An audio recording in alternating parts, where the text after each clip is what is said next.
జయ జయ జగదంబ శివే జయ జయ కామాక్షి జయ జయాద్రిసుతే జయ జయ మహేశ దయితే జయ జయ చిద్గగన కౌముదీధారే. శివాయ గురవే నమః. శ్రీమాత్రే నమః. శ్రీ విష్ణురూపాయ నమః శివాయ. శ్రీ దుర్గాపరదేవతాయై నమః. ఆపదుద్ధారక శక్తి దుర్గాంబ అని చెప్పుకున్నాం. నిజానికి ఒకే పరాశక్తి. ఆ తల్లే లోకాన్ని అనుగ్రహించడం కోసం లక్ష్మి, దుర్గా, సరస్వతి, కాళీ, లలిత ఇలా బహునామాలతో ఉన్నటువంటి తల్లి. ఈ విషయం కూడా గత భాగాల్లో మనం ప్రస్తావన చేయడం జరిగింది. కనుక అమ్మని దుర్గా అనే నామంతో స్మరించేటప్పుడు సర్వదేవతా స్వరూపుడైన భావం మనకు ఉండాలి. ముఖ్యంగా శాస్త్రవేత్తలు, శాస్త్రములు అన్నీ కూడా ఆపత్కాలంలో దుర్గమ్మను ఆశ్రయించాలనే విషయాన్ని స్పష్టంగా చెప్తున్నాయి. అదేవిధంగా ఎప్పటికప్పుడు ప్రపంచాన్ని హెచ్చరిస్తూ, మానవులకు సన్మార్గం చూపిస్తూ, కష్టకాలంలో అభయం ఇస్తూ తపస్సులు ధారపోసే మహాత్ములు భారతదేశంలో ఉంటూనే ఉంటారు. ఇది కూడా భారతదేశం చేసుకున్న ఒక అదృష్టం. ప్రపంచానికి మార్గదర్శకం చేయగలిగినటువంటి మహర్షులు, మహాత్ములు, త్యాగధనులు, పరమహంసలు ఈ పవిత్రమైనటువంటి దేవభూమిలో ఉంటారు. అలాగా అనేక వందల సంవత్సరాల క్రితమే మహానుభావులైన ఆదిశంకర భగవత్పాదులు వారు భారతదేశానికి రక్షణగా పీఠాలను ఏర్పాటు చేశారు. ఆ పీఠాల్లో ఆది పీఠము, అత్యంత పవిత్రమైన పీఠము, ఆదిశంకరుల నుంచి నేటి వరకు అవిచ్ఛిన్న పరంపర కలిగినటువంటి పీఠంలో సాక్షాత్తు ఆదిశంకరుల యొక్క మరొక స్వరూపంగా భాషిస్తున్నటువంటి జగద్గురువులు శ్రీ శ్రీ శ్రీ భారతీతీర్థ మహాస్వామి వారు ఒక దయతో తాను ఆ శృంగేరి యందు తపస్సును ఆచరించి ఆ దివ్యశక్తితో మనం అనుగ్రహిస్తూనే ఉన్నారు. అంతేకాదు త్యాగధనులైనటువంటి వారు కేవలం లోకక్షేమం కోసమే వారు అక్కడ ఉంటూ మనల్ని అనుగ్రహిస్తున్నారు. వాళ్ళు జీవన్ముక్తులు అయినప్పటికీ, సిద్ధులైన బ్రహ్మజ్ఞానులు అయినప్పటికీ కూడా లోకక్షేమం కోసం అక్కడ శారదమ్మని నిరంతరం ఉపాసన చేస్తూ, అదేవిధంగా చంద్రమౌళీశ్వర శ్రీచక్రాది ఆరాధనలు చేస్తూ, ప్రజలకు మంచిని బోధిస్తూ, తపస్సును ఆచరింపజేస్తూ, ఎన్నో యాగాది క్రతువులు నిర్వహింపజేస్తూ లోకాన్ని కాపాడుతున్నారు. వారు ప్రస్తుతం లోకమంతా వ్యాపించినటువంటి వ్యాధి బాధ నుంచి విముక్తి కలిగించడానికై వారు తపస్సుతో దర్శించి మనకు అందించినటువంటి ఒక దివ్యమైన స్తోత్రం ఉన్నది. ఋషులు మాత్రమే తపస్సులో దివ్య శబ్దాలు విని అందిస్తారట. అలాంటి సాక్షాత్తు మహర్షి స్వరూపులైనటువంటి జగద్గురువులు అటువంటి దివ్య స్తోత్రాన్ని అందించారు. అది ఒక్కసారి అందరం అమ్మవారిని స్మరించుకుంటూ, జగద్గురువుల పాదపద్మాలను నమస్కరించుకుంటూ ఆరాధన చేస్తే ఆ సత్ఫలితాన్ని మనము, ప్రపంచము కూడా పొందగలదు. సంకల్పంగా ఒక మాట అన్నారు. అధునా సర్వత్ర జగతి ప్రసరతః జనానాం ప్రాణాపాయకరస్య కరోనా నామకస్య రోగ విశేషస్య నివారణార్థం శృంగేరి జగద్గురు విరచిత శ్రీ దుర్గా పరమేశ్వరి స్తోత్ర పారాయణం కరిష్యే అంటూ ఈ స్తోత్రం చదువుకోవడం మంచిది. ఈ స్తోత్రంలో విశేషించి కేవలం 5 శ్లోకాలు ఉన్నాయి. 5 శ్లోకాల్లో అమ్మవారిని అర్థించడం కనబడుతుంది. ఏతావంతం సమయం సర్వాపద్భ్యోపి రక్షణం కృత్వా దేశస్య పరమిదానిం తాటస్థ్యం వహసి దుర్గాంబ. అమ్మా, మమ్మల్ని ఇప్పటి వరకు నువ్వే రక్షిస్తూ ఉన్నావు, అన్ని ఆపదల నుంచి కాపాడుతూ ఉన్నావు. ఈ సమయంలో తటస్థంగా ఎందుకున్నావు తల్లి అని అడుగుతున్నారు. ఇక్కడ స్తోత్రం చేసేటప్పుడు ఎప్పుడైనా భక్తుడికి కృతజ్ఞత ఉండాలి. ఇప్పటి వరకు మనం క్షేమంగా ఉండగలిగాం మన నిర్వాహకం వల్ల కాదు, కేవలం అమ్మవారి కృప వల్ల. ఇలా ఎల్లప్పుడూ కాపాడుతున్న తల్లివి ఈ సమయంలో తటస్థముగా ఎందుకున్నావు తల్లి అంటే ఉపేక్ష వహించి ఎందుకున్నావు అని అడుగుతున్నారు. ఎందుకంటే అమ్మ తటస్థంగా ఉన్నది గనుకనే రోగం వ్యాపించింది అనే భావంతో చెప్తున్నారు. అంటే అమ్మ తలచుకుంటే తొలగించలేదా, ఎందుకో అమ్మ ఉపేక్ష వహిస్తుందేమో అంటూ అమ్మ తటస్థంగా ఉండకు తల్లి. పైగా ఏ దుఃఖమైనా, ఏ బాధలైనా పాపం లేనిది రాదు. మేము చేసుకున్న పాపాల ఫలంగా, కర్మఫలంగా ఇది వచ్చి పడి ఉండవచ్చు. కానీ పాపాలని తొలగించి అపరాధాన్ని క్షమించే శక్తి తల్లికే ఉంటుంది కనుక నువ్వు తల్లివి గనక మమ్మల్ని కాపాడు అంటూ అర్థిస్తున్నారు 2వ శ్లోకంలో. అపరాధా బహుశక్కలు పుత్రాణం ప్రతిపదం భవంత్యేవ కోవా సహతే లోకే సర్వాంస్తాన్ మాతరం విహాయైకాం. పుత్రులు అడుగడుగునా చేసే తప్పుల్ని తల్లి తప్ప ఎవరు క్షమిస్తారమ్మా? కనుక క్షమించు తల్లి. మా భజ దుర్గే తాటస్థ్యం పుత్రకేషు దీనేషు కోవా గృహంతి సుతాన్ మాత్రా త్యక్తాన్వదాంబికా లోకే. అమ్మా, నువ్వు తటస్థంగా ఉండకు తల్లి, తటస్థంగా ఉండకు తల్లి అని 2 పర్యాయాలు ఇక్కడ నొక్కి చెప్పడం చెప్తున్నది. ఎంత భక్తితో మనందరిపై ఎంత దయతో జగద్గురువులు అమ్మను ప్రార్థించారో దీన్ని బట్టి తెలుస్తున్నది. తల్లివి గనక మమ్మల్ని క్షమించి అనుగ్రహించు అని భావం చెప్తూ, ఇతఃపరం వా జగదంబ జాతు దేశస్య రోగ ప్రముఖాపదోస్య నస్యుస్తథా కుర్వచలాం కృపాం ఇత్యభ్యర్థనాం మే సఫలీకురుష్వ. ఇకపై ఈ దేశానికి రోగము వంటి ఏ ప్రమాదములు రాకుండా నువ్వు అచలమైన కృపాన్ని చూపించి నా అభ్యర్థనని సఫలం చేయతల్లి అని ప్రార్థిస్తున్నారు.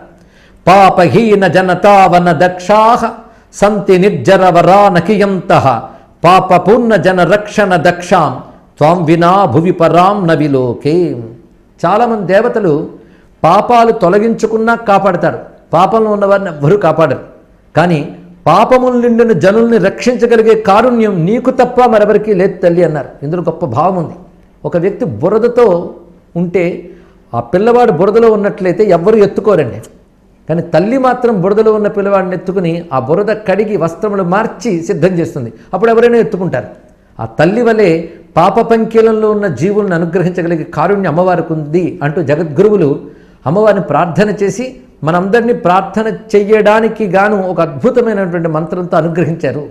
ఈ 5 శ్లోకాలని అమ్మవారిని ప్రార్థిస్తూ అనుసంధానం చేసుకుని పారాయణ చేసి తరిద్దాం. అదేవిధంగా రుగ్మతలు పోగొట్టేటువంటి ప్రక్రియల్లో మనకి మంత్రశాస్త్రం ఇచ్చిన అత్యద్భుతమైనటువంటి అనుష్ఠానం ఇంద్రాక్షి ఆరాధన. అమ్మవారి యొక్క శక్తుల్లో ఇంద్రాక్షి ఒక పేరు. ఇంద్రాక్షికి సంబంధించినటువంటి మంత్రములు, యంత్రములు, దానికి సంబంధించిన విధానాలు చాలా ఉన్నాయి. ఒక్కడు గుర్తుపెట్టుకోవాలి, మంత్రాలు, బీజాక్షరాలు, యంత్రాలు దొరికాయి కదా అని చేసేయకూడదు. ఎందుకంటే ఆ శక్తిని తట్టుకోవడం కూడా కష్టం. దానికి తగ్గ శాంత్యాదులు చేయాలి, దీక్షలు కావాలి. అందుకే స్తోత్రం, నామం వీటితో మనం తరించిపోవచ్చు. చేయగలిగే వాళ్ళు ఎవరైనా మంత్రాలు, యంత్రాలు చేస్తే చేసుకోనివ్వండి. కానీ సాధారణంగా వాటి జోలికి వెళ్ళనక్కర్లేకుండానే కేవలం భక్తితో మహర్షులు ఇచ్చిన స్తోత్రాలు మనం చెప్పుకోవాలి. ఇంద్రాక్షి దేవికి సంబంధించి చాలా విశేషమైనటువంటి మంత్రశాస్త్రం చాలా ఉన్నది. కానీ అందరూ పఠించి తరించడానికి గాను మార్కండేయ పురాణంలో అత్యద్భుతమైనటువంటి ఇంద్రాక్షి స్తుతి ఉన్నది. ఆ ఇంద్రాక్షి అనేటువంటిది ఎవరు అంటే అమ్మవారి యొక్క స్వరూపమే. దుర్గ యొక్క మరొక నామమే ఇంద్రాక్షి అనుకోవచ్చు. కానీ ఆ నామం అనడంలో ఒక విశేషం ఉన్నదండి. కాంచీ యతీంద్రులు శ్రీ శ్రీ శ్రీ చంద్రశేఖరేంద్ర సరస్వతి మహాస్వామి వారు యొక్క ఆజ్ఞతో ఒకప్పుడు శివకవచం, ఇంద్రాక్షి స్తోత్రం అనుసంధానం చేసి పఠింపజేశారు. ప్రస్తుత కాలంలో కూడా కాంచీ జగద్గురువులు శ్రీ శ్రీ శ్రీ విజయేంద్ర సరస్వతి మహాస్వామి వారు అనేక మంది పండితుల చేత శివకవచాన్ని, ఇంద్రాక్షి స్తోత్రాన్ని కలిపి చేయించారు. ఆ ఇంద్రాక్షి స్తోత్రం కూడా ప్రతివారు భక్తి శ్రద్ధలతో తగినంత శుచిని పాటిస్తూ అమ్మవారిని ఆరాధన చేయవచ్చు. పైగా ఎంత ఎక్కువగా ఈ స్తోత్రం చేస్తే అంత గొప్పగా అన్ని వ్యాధుల నుంచి బయటపడవచ్చు. ఇక్కడ మనం ప్రస్తుతం కరోనా అనే వ్యాధి నుంచి బయటపడాలని ప్రార్థిస్తున్నా ఈ స్తోత్రములు నిరంతరం అనుసంధానం చేయవలసినవే. ఎందుకంటే ఇప్పుడు ఒక రోగం వచ్చి బాధిస్తే మరొక రోగం రావచ్చు, వ్యక్తికి రావచ్చు, ప్రపంచానికి రావచ్చు. వీటన్నిటినీ తొలగించే శక్తి స్తోత్రవాంగ్మయానికి ఉన్నది. అందులో ఇంద్రాక్షి స్తోత్రం ఉన్నది చాలా మహిమాన్వితమైనటువంటి దివ్య స్తోత్రం. ముందుగా తల్లిని ఎలా ధ్యానం చేయాలో చెప్తున్నారు. ఇంద్రాక్షి రూపములు చాలా ఉన్నాయి. 2 చేతులతో, ఒక చేతితో వజ్రహస్తాన్ని, ఇంకో చేతితో అభయముద్రని పట్టు ఉంటుంది. అంటే వజ్రాయుధం ఒక చేతితోని, అభయవరద ముద్ర మరొక చేతితో పట్టుకుంటుంది. అటువంటి ఆ తల్లి అనేక బాహువులతో ఉన్నది, ద్విభుజాలతో ఉన్నది, చతుర్భుజాలతో ఉన్నది అంటూ బహురూప ధ్యానములు చేశారు. అంటే ఇన్ని రూపాలతో ఇంద్రాక్షి ప్రకాశిస్తోంది. నేత్రాణం దశభిశతై పరివృతాం అత్యుగ్ర చర్మాంబరాం హేమాభాం మహతీం విలంబిత శిఖాం ఆముక్త కేశాన్వితాం ఘంటామండిత పాద పద్మయుగళాం నాగేంద్ర కుంభస్తనీం ఇంద్రాక్షీం పరిచింతయామి మనస ప్రత్యక్ష సిద్ధిప్రదాం. ఇంద్రాక్షి ప్రత్యక్ష సిద్ధినిస్తుంది. అంటే మనకు కనబడేటట్టుగా వెంటనే ఫలాన్ని చూపించగలిగిన శక్తి ఇంద్రాక్షిదేవి. ఈ తల్లి 1000 కళ్ళతో ఉంటుందిట. 1000 అంటే అనంతమైన నేత్రములు అర్థం. ఇది శతాక్షి, ఇంద్రాక్షి అనే నామంతో మనం గమనించుకోవాల్సింది. అమ్మవారికి అక్షినామాలు చాలా ఉన్నాయి. కామాక్షి, మీనాక్షి, విశాలాక్షి, ఆమ్నాయాక్షి, శతాక్షి, సహస్రాక్షి, అనంతాక్షి, ఇన్ని పేర్లు ఉన్నాయండి. అక్షి అంటేనే కన్ను. అంటే అమ్మవారి కళ్ళకి ఎంత శక్తి ఉన్నదో ఈ నామాలన్నీ చెప్తున్నాయి. సృష్టి స్థితిరేలు చేయగలదు కనుక కామాక్షి. అదేవిధంగా అందమైన కళ్ళు కనుక ఆవిడ మీనాక్షి. ఈ సమస్త ప్రపంచాన్ని గమనించుకుంటుంది కనుక విశాలాక్షి. తన కనుచూపుల్లోంచే వేదాది విద్యల్ని ఒకప్పుడు దేవతలకు అనుగ్రహించింది కనుక ఆమ్నాయాక్షి. ఆ తల్లి ఇంద్రాక్షి. ఇంద్ర అనే శబ్దానికి తేజస్సు అనొక అర్థము, ఐశ్వర్యమునకు అర్థం. తన కనుల్లో ఆ చూపులతో ఆ తల్లి వీటన్నిటిని ప్రసాదించగలదు. అంతేకాదు ఇంద్రుడు యొక్క శక్తి ఇంద్రాణి అంటాం. ఇంద్రుడు అంటే ఎవరో కాదు, భగవంతుడే. పరమేశ్వరుడికి మరో పేరే ఇంద్ర. అటువంటి ఆ ఇంద్రుడికి సహస్రాక్షుని పేరుంది. అంటే వేల కళ్ళు కలవాడు. వేల కళ్ళు అంటే ఒళ్ళంతా కళ్ళ బొమ్మలు వేయడం కాదండి, ఇక్కడ అనంత దర్శన శక్తి సంపన్నుడు అని అర్థం. అన్నిటినీ అన్ని వైపుల నుంచి అన్ని కాలాల్లో గమనించుకునే భగవచ్ఛక్తి ఏదైతుందో అదే సహస్రాక్ష అనే మాటలో చెప్పబడుతుంది. అదే సహస్రాక్షాయ మీఢుషే అని రుద్ర నమకమంత్రంలో కూడా చెప్తున్నాం. అటువంటి సహస్రాక్ష సహస్రపాత్ అని చెప్పబడ్డ విరాట్ తత్వం ఏదుందో అదే ఇంద్రాక్షి. అదే నేత్రాణాం దశభిశతై పరివృతాం అత్యుగ్ర చర్మాంబరాం. శివుని యొక్క శక్తే గనక చర్మాంబరధారిణిగా ప్రకాశిస్తూ బంగారు కాంతితో ఉన్నది, విస్తారమైన కేశపాసములతో ఉన్నటువంటి ఆ తల్లి. అటువంటి తల్లికి నమస్కారము అన్నారు. మరొక రూపంలో పీతాంబరాం వజ్రధరాం ద్విహస్తాం పంచారణాం భక్తపరాం ప్రసన్నాం త్వామప్సరస్సేవిత పాదపద్మాం ఇంద్రాక్షి వందే శివధర్మపత్నీం. శివుని పత్ని అయినటువంటి ఆ దుర్గా గౌరీ పార్వతియే ఇంద్రాక్షి. ఆవిడ పీతాంబరం ధరించి ఉంది, వజ్రాన్ని చేత్తో పట్టుకుంది, అంటే వజ్రాయుధాన్ని చేత్తో పట్టుకుంది. 2 చేతులతో 5 ముఖాలతో ఉంది. 5 ముఖాలంటే శివునికి ఉన్నట్టే సజ్జోజాతాది పంచముఖములతో ప్రకాశిస్తున్నది. భక్తుల పట్ల ప్రసన్నమైనటువంటి దృష్టి కలిగినటువంటి తల్లి. అప్సరసల చేత సేవించబడుతున్నటువంటి ఇంద్రాక్షిని శివధర్మపత్ని నమస్కరిస్తున్నాను అని ధ్యానం చేసి ఈ స్తోత్రం మొదలవుతుంది. ఇది ఇంద్రుడు స్వయంగా చేసిన స్తోత్రం. ఇది ఇంద్రాక్షి స్తోత్రం. ఇంద్రాక్షీ నామ సా దేవి దేవతై సముదాహృత గౌరీ శాకంభరీ దేవి దుర్గా నామ్నీతి విశ్రుత. సర్వదేవతల చేత స్తుతింపబడే ఆ తల్లి శాకంభరి గౌరీ దుర్గా ఇత్యాది నామములతో చెప్పబడుతున్నది. ఆ తల్లికి దేవి అనే మరొక పేరు. దేవి అంటే స్వయం ప్రకాశ స్వరూపిణి ఒక అర్థము, సమస్త లోకముల్ని లీలగా నడిపించే తల్లి. ఈ 2 అర్థాలు తెలుసుకోగలగాలి. నిత్యానందీ నిరాహారి నిష్కళాయై నమోస్తుతే కాత్యాయని మహాదేవి ఛన్నఘంటా మహాతపాహ. నిత్య ఆనంద స్వరూపిణి. అదేవిధంగా నిరాహారి అంటే ఏమీ ఆవిడ స్వీకరించదు. ఇచ్చే తల్లి కానీ పుచ్చుకునే తల్లి కాదు. దయతో నమస్కరిస్తే చాలా అనుగ్రహిస్తున్నది. అదేవిధంగా నిష్కళ.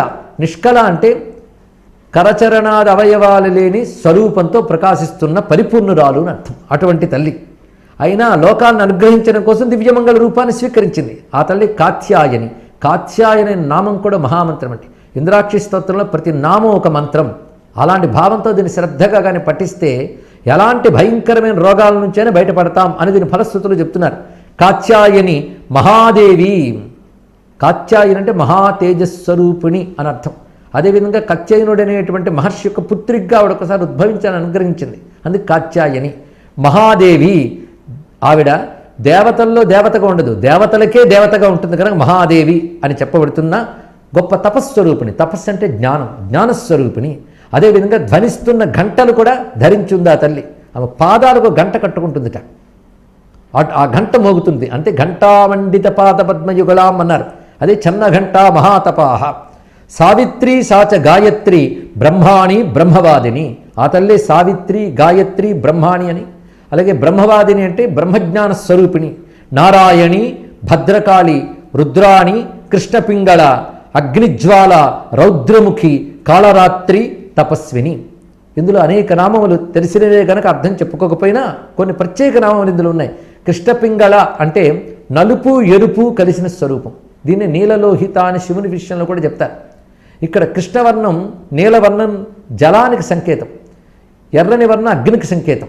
ఈ జలము అగ్ని రూపముగా విశ్వమంతా వ్యాపించింది గనక అగ్నిశోమాత్మకం జగత్ అని చెప్పినట్లుగా కృష్ణపింగళ. అంతేకాదు అసురుల పాలిట భయంకరమైన స్వరూపంతో అగ్నిజ్వాలను వెదజల్లుతున్న రౌద్రముఖంతో ఉన్నది. అదే జ్వాలాముఖి అని కూడా అంటారు అమ్మవారిని. అగ్నిజ్వాల రౌద్రముఖి కాళరాత్రి తపస్విని. మేఘస్వన మేఘము వంటి గంభీరమైన ధ్వని కలిగిన తల్లి.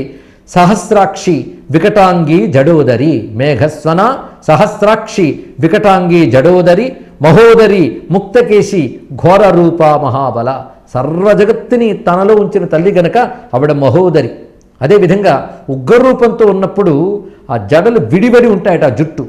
అటువంటి ముక్తకేశి ఘోర రూప మహాబల అజిత భద్రద అనంత రోగహంత్రీ శివప్రియ. అజిత అంటే ఆ తల్లిని ఎవరు ఓడించలేరు. ఆవిడికి అపరాజితని మరొక పేరుంది కదా. భద్రద భద్రమునిచ్చే తల్లి, అనంత శక్తి సంపన్నురాలు, రోగములను నశింపజేసేది, రోగహంత్రి శివప్రియ, శివదూతి కరాళీ చ ప్రత్యక్ష పరమేశ్వరి. మాతృకాదేవతల్లో ఒకరైన శివదూతి శక్తి కూడా ఆ తల్లే. ఇంద్రాణి ఇంద్రరూపాచ ఇంద్రశక్తి పరాయణి. ఇవిడ ఇంద్రాణి ఇంద్రశక్తి. ఇక్కడ ఇంద్రుడు అంటే పరమేశ్వరుడు అని అర్థం. ఆ ఇంద్రుని యొక్క శక్తి ఇంద్రాణి. ఈవిడికి వజ్రవైరోచని, ప్రచండ చండి ఇత్యాది నామాలు ఉన్నాయి. ఇంద్రాణి ఇంద్రరూపాచ ఇంద్రశక్తి పరాయణి. ఇంద్రశక్తి ముల్లోకాల్ని కాపాడుతుంది. ఆ ఇంద్రీ శక్తి విడ. సదా సమ్మోహినీదేవి సుందరి భువనేశ్వరి. ఆ తల్లే సమ్మోహనమైన భువనేశ్వరి రూపాన్ని స్వీకరించున్నది. దశమహావిద్యల్లో భువనేశ్వరి విద్య పరిపూర్ణమైన విద్య. మహిషాసుర హంత్రీచ చాముండా సప్తమాతృక. మహిషాసురాది రాక్షసుని సంహరించిన తల్లి, చండముండ సంహారణం చేసిన తల్లి సప్తమాతృక రూపిణి. వారాహి నారసింహీచ భీమా భైరవనాదిని. శృతి స్మృతిర్ధృతిర్మేధ విద్యాలక్ష్మి సరస్వతి. ఈ స్తోత్రంలో విశేషం ఏంటంటే అమ్మవారి సర్వరూపాలు ఉన్నాయండి. ఇక్కడ ఉగ్రరూపాలు ఉన్నాయి, సౌమ్య రూపములు ఉన్నాయి. ఉగ్రరూపాలు దుష్టత్వాన్ని ఖండించడానికి. డాక్టరు కత్తిపట్టు కనబడుతున్నాడంటే రోగాన్ని పోగొడుతున్నా అర్థం, అంతకని చంపడానికి వచ్చాడని కాదు. అలాగే భగవంతుడు ఉగ్రరూపాలు లోకంలో ఉన్నటువంటి ఆపదల్ని పోగొట్టడానికి అని తెలుసుకోగలగాలి. అటువంటి అమ్మవారి ఉగ్రరూపాలు ఇందులో ఉన్నాయి. నారసింహి, చాముండ, శివదూతి, కరాళి అని చెప్పబడుతూ. అలాగే సౌమ్య రూపములు కూడా చాలా గొప్పగా వర్ణించారు. సరస్వతి, మహాలక్ష్మి, గౌరీ, భవాని, ఇవన్నీ అమ్మవారి సౌమ్య రూపాలు. అంటే శక్తి ఏదైనా చేయగలదు, ఇది తెలుసుకోవాలి. రక్షించగలదు, దుష్టుల్ని శిక్షించగలదు. అందుకే దుఃఖాల్ని భయాల్ని పోగొట్టేటప్పుడు అమ్మ అటువంటి ఉగ్ర రూపంతోనే ఉంటారు. అన్ని భోగములు కల్పించేటప్పుడు సౌమ్య రూపంతో ఉంటారు. ఈ రెండు మా అమ్మ ధరించిందన్న భక్తితో మనం ఉపాసిస్తే ధన్యులమవుతాం. అందుకే ఆ రెండు రూపములు ఈ స్తోత్రం నిండా ఉన్నాయి. అందుకే ఇది పరిపూర్ణమైన స్థుతిగా చెప్పబడుతూ వారాహి నారసింహీచ భీమా భైరవనాదిని శృతి స్మృతిర్ధృతిర్మేధ విద్యాలక్ష్మీ సరస్వతి అనంత విజయ అపర్ణ మానస్తోకాపరాజిత భవాని పార్వతి దుర్గా హైమవత్యంబికా శివ. ఇందులో వేదాది విద్యలు కూడా అమ్మ రూపంగా చెప్పబడుతున్నాయి. అపర్ణ మొదలైన రూపములు. అపరాజిత, భవాని, పార్వతి, దుర్గా, హేమవతి ఇత్యాది రూపాలతో ఉన్న తల్లి. శివ, భవాని, రుద్రాణి, శంకరార్ధ శరీరిణి, ఐరావత గజారూఢ వజ్రహస్తావరప్రద. ఐరావతంపై కూర్చుని వజ్రాయుధాన్ని పట్టుకుని మరొక చేత్తో వరదహస్తాన్ని చూపిస్తున్నటువంటి తల్లి. త్రిపాద్భస్మ ప్రహరణి త్రిశిరా రక్తలోచన శాంతాత్మన మఘోరాస్య ఘోరాస్య క్రూరకర్మిణ. ఇందులో త్రిశిర అనే శబ్దం కూడా ఉన్నది. త్రిపాత్ త్రిశిర. త్రిపాత్ అంటే గాయత్రి స్వరూపం, త్రిశిర అంటే అకార ఉకార మకారాలతో ఉన్న ప్రణవ స్వరూపం అర్థం. అదేవిధంగా భస్మం అనబడే దివ్యమైనటువంటి విషయాన్ని కూడా ధరించింది. అంటే భస్మధారణ ఉత్తమమైనదని చెప్పడం దీన్ని బట్టి తెలుస్తున్నది. శాంతాత్మన అఘోరాస్య ఘోరాస్య క్రూరకర్మిణ. ఎవరు సాధుస్వభావం కలవారో వారి పట్ల వాడు అఘోర రూపంతో ఉంటుంది, అంటే శాంత రూపంగా ఉంటుంది. ఎవరైతే క్రూరకర్మలు చేస్తారో వారి పట్ల ఘోర రూపంతో ఉంటుంది. ఇది తెలుసుకోవాలి. ప్రపంచాన్ని నశింపజేయాలి, ఇతరుల్ని హింసించాలి, వంచన చేయాలి అనే క్రూరకర్మ ఏదైతుందో అలాంటివి చేసేవారికి అమ్మవారు ఘోర రూపంతో శిక్షిస్తారు. ఎవరు సాధుస్వభావం, ఉపకార బుద్ధి, ధర్మమయమైన జీవితం ఉంటుందో వారి పట్ల అఘోర రూపంతో అనుగ్రహిస్తారు అని చెప్తున్నారు. ఇక్కడ జ్వరహర గాయత్రి అని గాయత్రిని కూడా చెప్తున్నారు. భస్మాయుధాయ విద్మహే త్రిశిరస్కంధాయ ధీమహి తన్నో జ్వరహర ప్రచోదయాత్. ఇది రోగనాశిని గాయత్రి అని చెప్పబడుతుంది. ఇంద్రాక్షి గాయత్రి అని చెప్పబడుతున్నది. ఇప్పుడు ఈ గాయత్రి మంత్రంతో సహా ఇంద్రాక్షి స్తోత్రాన్ని నియమబద్ధంగా పఠించినట్లయితే, పైగా ఇది స్తుతించి అమ్మవారిని ఆరాధన చేసి బెల్లం కలిపిన నీరు నివేదన చేసి తీర్థంగా పుచ్చుకోవచ్చు అని చెప్తున్నారు. అమ్మవారిని కూడా షోడశోపచార పూజ చేసి ఆరాధించాలి. ఇలా చేసినట్లయితే ఈ స్తోత్ర మహిమ వల్ల ఆయురారోగ్యమైశ్వర్యం జ్ఞానం విత్తం దదాతివై. ఈ తల్లి అనుగ్రహంతో ఆయువు, ఆరోగ్యము, ఐశ్వర్యము, జ్ఞానము ఇత్యాదులు లభిస్తాయి. ఎటువంటి వ్యాధులైనా పోతాయని చెప్తూ క్షయ అపస్మార కుష్ఠ ఆది తాపజ్వర నివారణం. ఇన్ని రకాల రుగ్మతుల్ని పోగొట్టగలిగే శక్తి ఈ స్తోత్రానికి ఉన్నది. అంతేకాదు ఒకవేళ వ్యాధి తీవ్రత ఎక్కువ ఉన్నట్లయితే దీన్ని 100 మార్లు పారాయణ చేయాలి అని చెప్పారు. శతమావర్తయేద్యస్తు ముచ్యతే వ్యాధివందనాత్. అలాగే ఆరోగ్యం కోసమని అందరూ కలిసి కూడా దీన్ని చేయవచ్చు అని కూడా చెప్పారు ఇక్కడ. అంటే శుచిగా ఆచమనాదులు చేసుకుని సంకల్పం చెప్పుకుని ఈ లోకంలో వ్యాపించినటువంటి ఏ రుగ్మత ఉందో తొలగిపోవాలని చెప్తూ అనేక మంది పారాయణ చేయవచ్చు. అది అంత ఎక్కువ సంఖ్యలో చేస్తే అంత గొప్పది. అలాగే కొన్ని రోజులు దీక్షాకాలం పెట్టుకుని రోజుకి కొంత చొప్పున్న ఒక 50 పర్యాయాలు కావచ్చు, 100 పర్యాయాలు కావచ్చు, వారి ఓపిక. ఎక్కువ మంది కానీ కలిసి చేసినట్టయితే సంఖ్య పెరుగుతుంది. ఎందుకంటే ఇప్పుడు సమూహ క్షేమం కోసం చేయాలి గనక అనేక మంది పెద్దలు, ఉపాసనాపరులు, వేదవేత్తలు కూడా దీనిని ఎక్కువగా అనుసంధానం చేయాలని ప్రార్థించాలి. వారందరూ లోకక్షేమం కోసం చేయడం మంచిది. ప్రతి వ్యక్తి కూడా అమ్మవారి నామాలతో కూర్చున్నటువంటి ఇంద్రాక్షి స్తోత్రాన్ని పఠించడం చాలా మంచిది.